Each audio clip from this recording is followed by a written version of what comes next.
We're going to talk about two of the scariest teams in all of college football that nobody wants to play right now.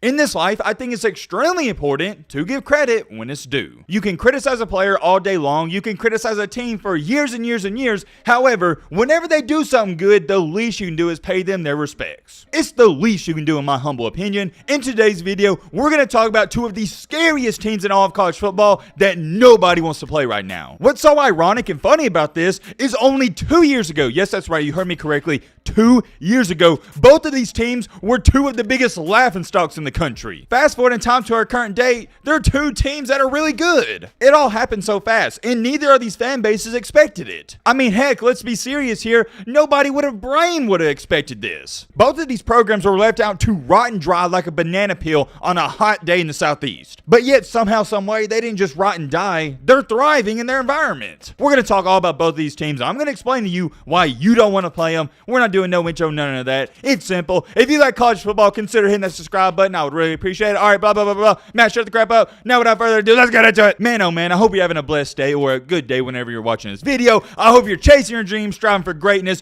doing all that stuff. I hope you have great health. Now, we need to get into the nitty and gritty. A lot of people out there despise and they really don't like cocky athletes. Me, myself, I don't mind it, and I would say I do like it more than I hate it. A great example of this, and I use it all the time, it's just the perfect one you can use, is Johnny Manziel. He's arguably one of the most polarizing college football players of all time. You either loved him or you hated him, no in-betweens. I think the word cocky gets thrown around too lightly and way too much because I don't think Manziel was cocky, and I'll explain why. The definition of cocky, and I guess people fail to realize this, is when you're overconfident in yourself. Maybe you have a problem, that's fine. But me personally, I don't have a problem if a guy is the best player in college football and they win the Heisman Trophy and they're going out there and taunting people and saying, hey, I'm the best player in the country, what are you going to do about it? Technically, Johnny Manziel, he won the Heisman Trophy, so he was the best player in the country. So it didn't bother me when he's going around talking all this crap because he can back it up. I don't have a problem with it. Michael Jordan, he was one of the biggest a-holes and cockiest people out there, but you couldn't say anything to him because he backed it up. I don't have a problem with that. Now, where I do have a problem is if you're overconfident and you say you're the best and you go out there and you wet the bed. Now, that's a completely different conversation. In that case and scenario, I don't even think people are going to hate you because you're cocky. I think more so people are going to laugh at you and you're going to be a joke. On the flip side, even though I don't mind a cocky athlete because I think they're entertaining, there's one thing I love to watch more than a very good and cocky athlete, and that's a very good and humble athlete or a humble team. There's something about watching a team or a player go out there and obliterate their competition and have no smile or don't even celebrate it. They go out there, whoop their opponent's butt, and they treat it like a business trip. That just does something for me, and that is my favorite thing to watch. I love a humble attitude, and you know who has that humble attitude? Arkansas Razorback fans. I'm about to give them their respect. I'm giving them their flowers in this video because nobody else is, and it has to be talked about. That fan base, that program has ate literal dog crap for the past 10 to 15 years, and they haven't cried or whined about it. Have they been upset? Yes. Have times been rough? Yes, but they haven't complained. That entire Arkansas program, from the fans, players, the staff, everybody involved, is the definition stay down till you come up. My words of me talking, it doesn't do it any justice. Arkansas fans, the respect I have for you, it's immaculate. I want y'all to take a look at this. In 2020, only 2 years ago, Arkansas was 3-9. They finished the year 3-9, and nobody knew what was next for them. What do they do after that atrocious season? Sam Pittman, the guy that nobody wanted to hire, the guy that nobody believed in, he leads them to a 9-4 season. And oh yeah, by the way, sorry I said 3-9. I forgot that was the COVID year. They actually went 3-7. That's my fault. He takes a team who went 3-9, had no hope whatsoever, and they go 9-4, upsetting Texas. And let me throw in there, they destroyed Texas, upsetting Texas A&M, what do you know, Jimbo disappointing, and nearly upsetting Alabama on their home field. Fast forward in time to our current date, Arkansas is now ranked 10th in the country. They beat a ranked Cincinnati team, which is decent and good at times, and also a decent South Carolina team. I'm not going to overhype your South Carolina win. They're a decent team, and that program, South Carolina, they're about 2 or 3 years away. That right there goes hand in hand with what I'm talking about, though. Arkansas was supposed to be 5 or 6 years away. They weren't supposed to be this good this fast. Remember, in 2020, 2 years ago, they was 3-9. They were pitiful. And right now, this isn't from me. This is from an article. You have an article stating that Arkansas is the biggest threat to Alabama in the SEC West. If you would have showed me this article 2 or 3 years ago, I would have thought you lost your mind. Arkansas, and we're talking about football, is the biggest threat to Alabama? What are you talking about? The most unreal part about all of this is I believe that 100% right now. 2 years ago, I would have thought you're stupid, but now I'm like, okay, yeah, that makes a ton of sense. You want to know why you don't want to play Arkansas and they're one of the scariest teams in the country right now?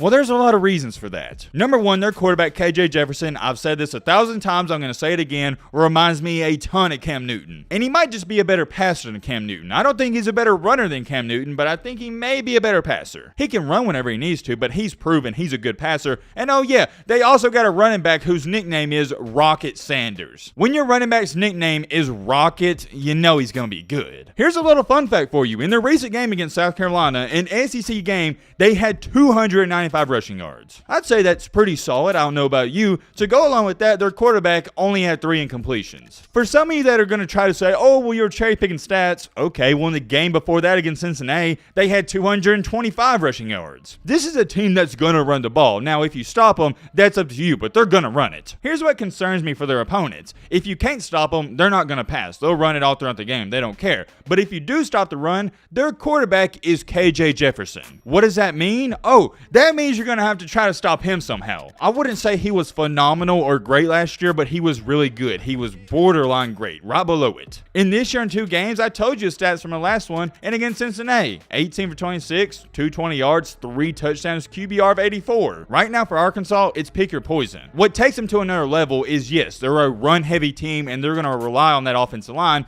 where most teams, if you stop the run, you're going to beat them. However, if you stop Arkansas's run, they can pass. Their quarterback, KJ Jefferson, has proven he can beat you. Do I think Arkansas is a quote-unquote playoff contender? No, you're not there quite yet, but here's the good news. You're already too far ahead than where you're supposed to be. Too far ahead, that's not right. I should have said you're farther ahead, but you get what I'm trying to say. Watch out for the Razorbacks. The other team that is really terrifying right now, and I don't think a single team in the country wants to play, is Tennessee, also in the SEC. This video doesn't compliment itself too well, because on one hand, you got a really humble fan base. On the other hand, you got a really arrogant fan base. Is there a worse fan base in the entire country than Tennessee? I don't think so. Some would try to argue and say, well, Alabama fans, I can't stand them because they brag so much, and well, like I said with the cocky thing, I don't think it's bragging if you can back it up. The problem that most people have with Tennessee fans is they're bragging about nothing. You have nothing to be cocky about. Your program and team has sucked for the past 15 years, yet you think you're the best thing since sliced bread. At least with Alabama fans, yeah, you may be an arrogant or a-hole, but you earned that right somewhat. Weirdly enough with Tennessee, they have a similar story to Arkansas. That Tennessee program was left out to rot and dry for the next 5 to 10 years. They couldn't even find somebody that wanted the job, and the guy they did hire, many people weren't a fan of and didn't believe in him. And well, would you look how the tables have turned.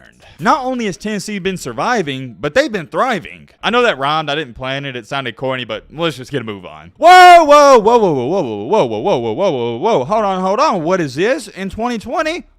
Looks like we've seen this before. What did they go? 3-9, just like Arkansas. That's what I'm talking about when I say Tennessee and Arkansas. They're in the same boat. It's almost an identical story. Tennessee was an absolute laughingstock. Nobody wanted that job. They had allegations going on. In the next year, in the offseason, they hired Josh Heupel. And in the next season, he leads them to a 7-6 record. You could really make the argument that Tennessee going 7-6 was just as, if not more impressive than Arkansas going 9-4. I'm going to remind you again, that Tennessee program had some bad allegations going on and they lost scholarships. So for them to go 7-6 in 2021, I thought it was impressive, and right now in 2022, they're 2-0. Well, what do we know? Similar to Arkansas, they've already beat a ranked team. Tennessee is terrifying for completely different reasons than Arkansas. Arkansas, they're a run-first offense. Tennessee, they're going to air it out and try to drop 50 on you. I like Tennessee right now for one reason and one reason only. Their quarterback, Hendon Hooker. Why is nobody talking about him? Why is he getting no Heisman love? I have no idea. That guy throws a pretty ball, he throws an accurate pass, and he makes plays. He's a straight-up baller. The kid makes plays, and he makes some pretty passes. A thing with Tennessee that most people aren't going to bring up because their head coach,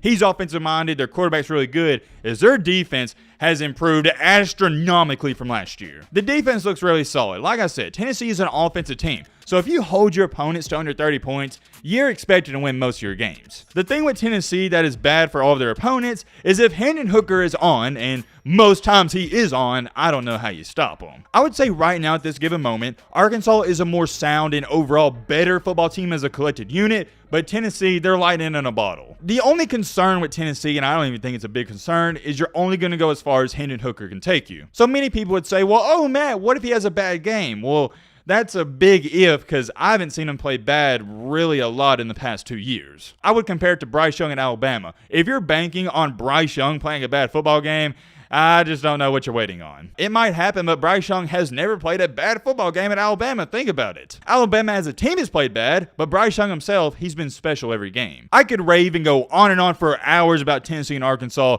They're doing something incredible over there, but I'm going to leave it at that. Let me know your thoughts down below. But right away,